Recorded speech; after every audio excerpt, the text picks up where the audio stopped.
So greetings from a blustery, chilly day here in Pennsylvania. Currently here in what's called Northampton County, all the way here in eastern PA.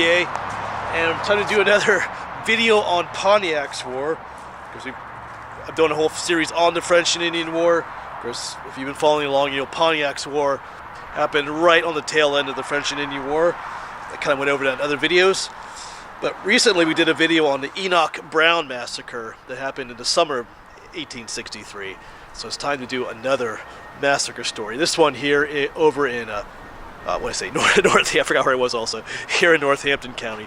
The Enoch Brown Massacre was all the way over, quite a ways away in Franklin County. So there's a cemetery just up that way called Horner's Cemetery. That's where we're headed.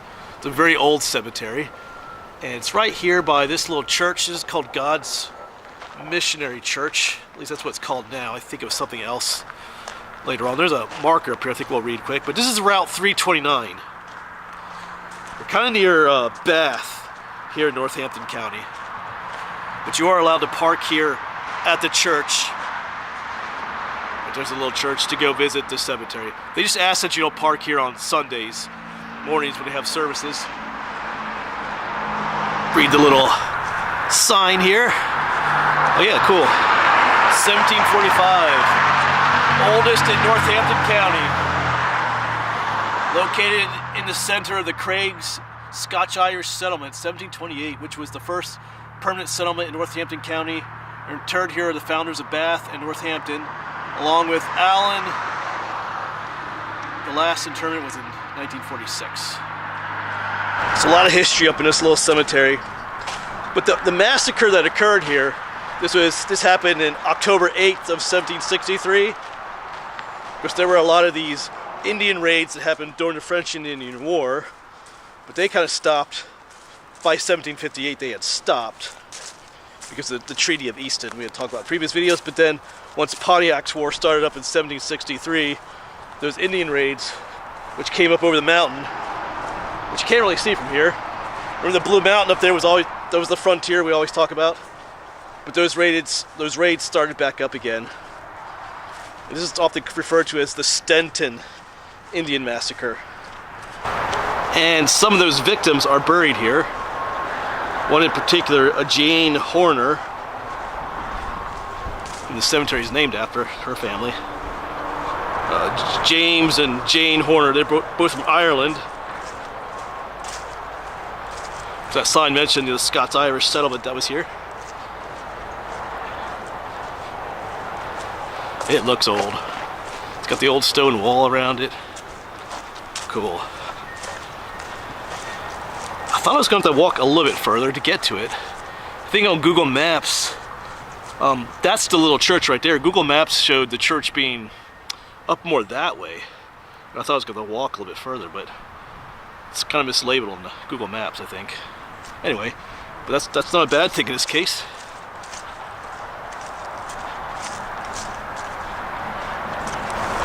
Yes, I gotta tell you what happened during this massacre, and also I gotta try to stay focused on that because there's I feel like there's gonna be a lot of old markers here. Looks like they have a lot just piled up here that kind of broke off and things. These all should be out there somewhere. But at least they're here. You know, who's SJW? Just fragments of some. All right. Yeah, wow. We got an oldie. Yeah, they have a little bit of more information here. A little timeline, 1728 settlement, Horner's Church. Oh, they have the walking purchase listed there. That's one of the reasons for the, anyway, French and Indian War. Yes, 1763, first woman killed by the Indians. That's Jane Horner. There's Fort Ralston in 1757. That's because of the French and Indian War, which they have labeled up there too. Alright, cool. It just looks historic. Alright, let's see if we can get in here. Kind of. Okay, I finally figured it out. Just push on this. And it opens up.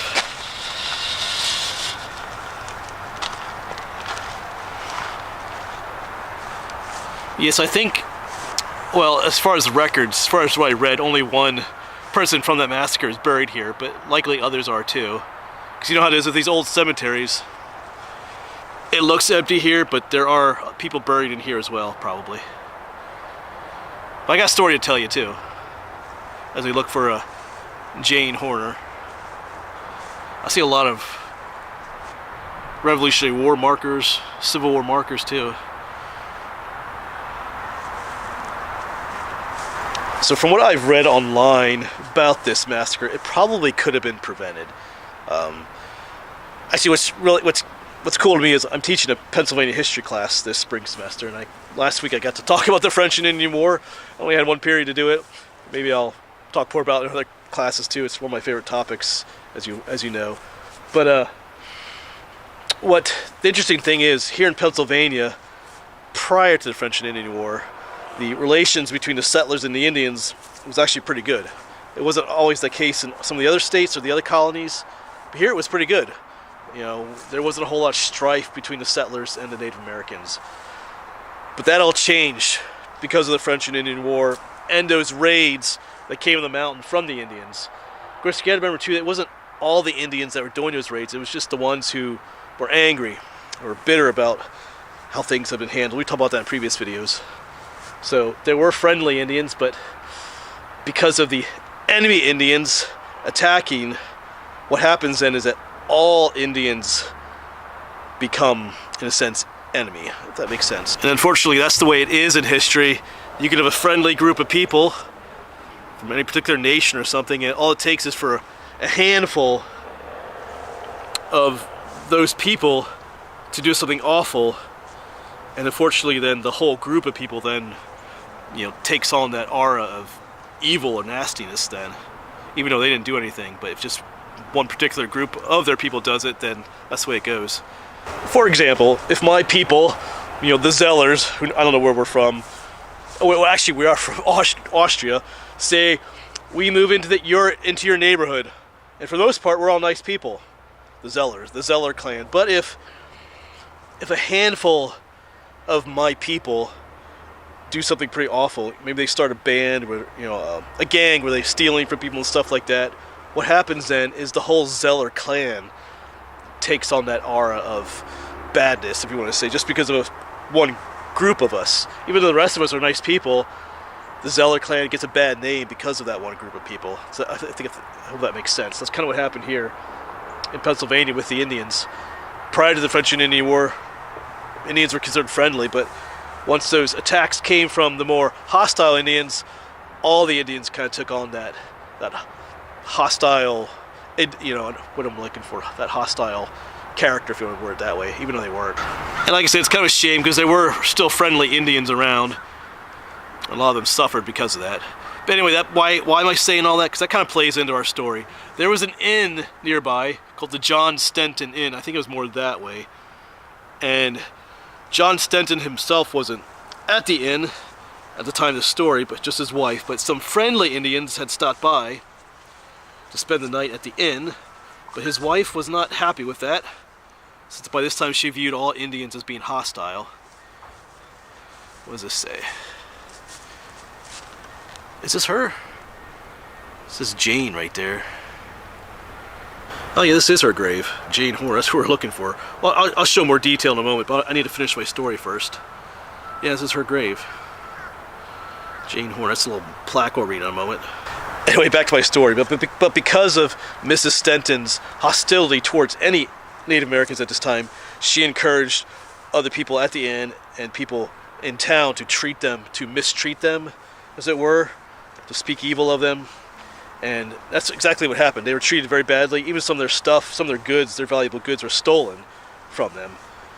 And they tried to make that right. I think they went to a judge to try and get the stuff back, but they were treated like garbage because, not because of anything they had done, but because of other members of their society, what other members of their society had done.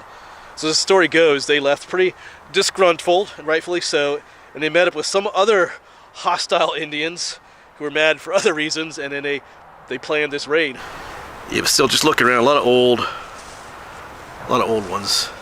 Yeah, a lot of these, like there's the round markers are Revolutionary War, folks. Here's two right here. feel like this cemetery deserves a video just in of itself. There's several more over there. But yeah. Down here are some really old ones. Like right here is just a field stone sticking out of the ground. That's someone's grave right there. Yeah, I know I'm getting distracted, but I'll get back to my story in a moment. Another oldie. I think I see 1760 on there, or some kind of date. More just field stones here.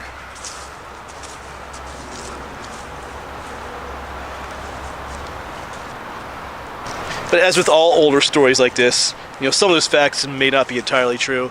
That's kind of the way it was passed down, I guess you could say. Yeah, but, and the story doesn't mention how many Indians took part in this attack either, but quite a few, I'd have to say, because of what happened. But yeah, the Horner family was attacked. We just mentioned them. I think Jane was the only one that died in that family from the attack, if I remember correctly. But there was another family called the Hazlitt family, James Hazlitt. No, Andrew Hazlitt. James, it was James Horner. But Andrew Hazlitt, he saw his nephew attacked in the field, shot and scalped. He tried to do what he could, but same thing ended up happening to him. His wife and kids saw from the house what was happening. They tried to escape, but they got attacked. They tried to make it to the next farm, but they were attacked. I think I remember reading that the one child survived, though. It doesn't say what condition he was in when he survived, but those attacks are pretty brutal. So the Hazlitt family, I think 23 people in all were killed with the settlers during this attack. Let's make our way up here to Jane again. Let's read her little, what her little thing says here. Jane, oh, it has her maiden name, Jane Kerr, wife of James Horner, who suffered death by the hands of the Indians, October 8th, 1763, age 50 years. It has it written on a marker here too, in memory of Jane, the wife of James Horner, who suffered death by the hand of the savage Indians. That just took the word savage out. You know, Jane's story is just a little bit different than the others. She was just out. She was coming back from a neighbor's house with some hot coals. I guess the fire had gone out in their house. Because back then you didn't just turn on the knob on the side of the wall and the heat comes on. You had to get a fire going in the fireplace. But I guess their fire had gone out, and the easiest thing to do would be go to a neighbor's house where the fire was still burning, get some hot coals, bring them back, and get a fire going back in your own house. But on her way back, the Indians caught up to her, and she was shot and scalped as well. Somewhere too in here is buried General Brown, I think his name is. I think he served with Washington. He's in here somewhere. But that's not French and Indian War related though. But yeah, we definitely need to come back here sometime. Spend some more time just looking at the different markers, all the Revolutionary War soldiers. You do a little more reading up on this place. There's a lot of history here. It seems like the oldest part of the cemetery is back that way.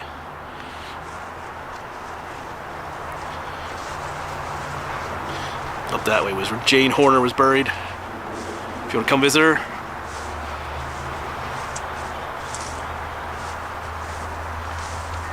But if that story that I told you at the beginning of this video, dealing with the John Stenton Inn and his wife, you know, having those friendly Indians mistreated and encouraging them to be done so, if that's really what led to this massacre, then there's a lesson to be learned there. You know, when you show hatred towards others, it just never really ends up being a good thing. Like if she would just treated them, they were guests. She had been told that they were friendly Indians by some others because they had come down from the one Moravian settlement, but she chose another path there, and that path, you know, potentially led to the death of 23 people in this area. So you kind of have to wonder if she just would have treated them with respect, things might have been a whole lot different here. But I believe that's a never-ending story in society. So many times people take the bitter, angry, you know, hateful route in life instead of, you know, showing a little bit of kindness or love instead. And it seems that so many problems could be avoided by choosing the latter instead of the former, if that makes sense. But like I said, I'm not entirely sure if that story at the beginning is true. That's just what's been passed down. But just thinking about it, you know, maybe if she would have chosen to treat them differently, then maybe all these people wouldn't have died, you know? Just something to think about. But yeah, not to go on and on about that topic, but the reality is a lot of these victims of that massacre were probably just innocent people just trying to make a living out here. But that's what happens when you have, you know, hateful people on either side of a conflict. There's people in the middle that always get caught up in it and end up being like innocent victims of it. That happened not just to settlers, but to a lot of the Indians as well. I think in a previous video I talked about the Paxton boys and how they massacred the Conestoga Indians over in Lancaster County. Those Indians were completely innocent, but the Paxton boys took their revenge on them, and yeah, they were massacred. Yeah, just one last look at this historic cemetery. Really neat spot. Like I said earlier, I need to do more research on this place, see who all else is buried here. Every single flag you see is a war veteran, so definitely worth another video. Alright, but we gotta go. Can't stay here forever. Let's see if we can close this gate. It took me forever to figure out how to open it. Every gate is different. I'll kind of squish it in again.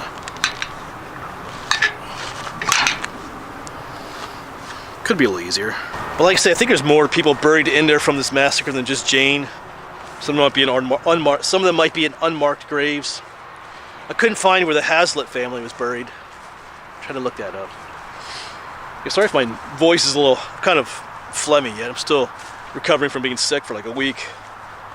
So I got like, anyway, well, you know how it is. But I think we'll head to one other place today yet. Down to Albertus. I'll let you guess what I'm going to visit down there. Yeah, just one last look. I love the stone walls. Whenever you find a stone wall, you know you got an old cemetery. Couple that with this nice little country church up here. Beautiful little spot.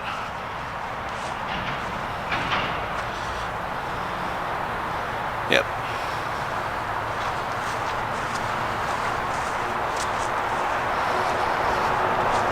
But thanks for coming along with me on this one, folks. And just keep in mind, when you're about to respond to people in hate and anger, just slow down. Take a moment to rethink things and just realize that there might be a better way to do things. That might save a lot of people a lot of trouble. Anyway, just something to consider in life. Alright. I'll see you on the next one, folks. Thanks for coming along.